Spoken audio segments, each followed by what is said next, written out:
नमस्कार, आप देख रहे हैं 9 भारत समाचार।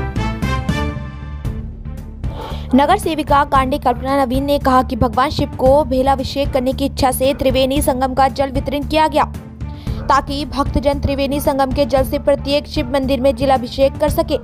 वरंगल 28वीं डिवीजन की पार्षद कांडे कल्पना नवीन ने महाशिवरात्रि के अवसर पर महाकुंभ मेले से लाया गया जल वितरित किया।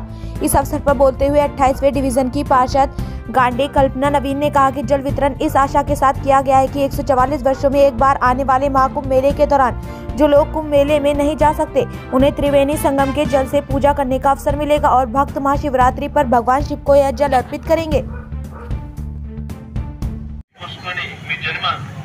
महाराज की जय। కుంభమేళా 144 సంవత్సరాల తర్వాత వచ్చినటువంటి మహాకుంభమేళకు మొత్తం దేశమంతా ప్రపంచమంతా తరలి వెళ్ళడం ఎంతో విశేషం. కానీ కొద్దిమంది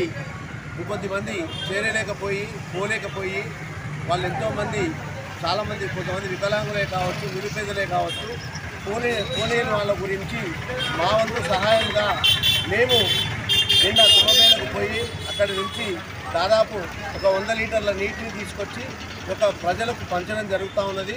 ఈ యొక్క సంకల్పం ఇప్పటి నుంచి కాదు, ఇది మేము 5వసారి. గతంలో గోదావరి పుష్కరాలకైతేని కుంభమేళకైతేని ప్రతిదానికి కూడా ఇలాగ పోలేని వాళ్ళ గురించి కనీసం కొంచెం తృప్తి కోసం అనే ఉద్దేశంతో ఈ యొక్క మేళ నడుస్తున్నది. కాబట్టి రేపటికి లాస్ట్ రోజు కాబట్టి రేపు మహాశివరాత్రి సందర్భంగా కొద్ది నీళ్లు ఇంటికి తీసుకుని వాళ్ళు కలుపుకొని స్నానం చేసి వాళ్ళు కూడా పుణ్యాతులు అవుతారు. కాబట్టి వాళ్ళకు కూడా పుణ్యం దక్కాలనే ఈ యొక్క చిరు సంకల్పంతో ఆ భగవంతుని దయతోటి ఆ త్రివేణి సంగమం నీళ్లు తెచ్చి ఇక్కడ పంచడం జరుగుతూ ఉంది.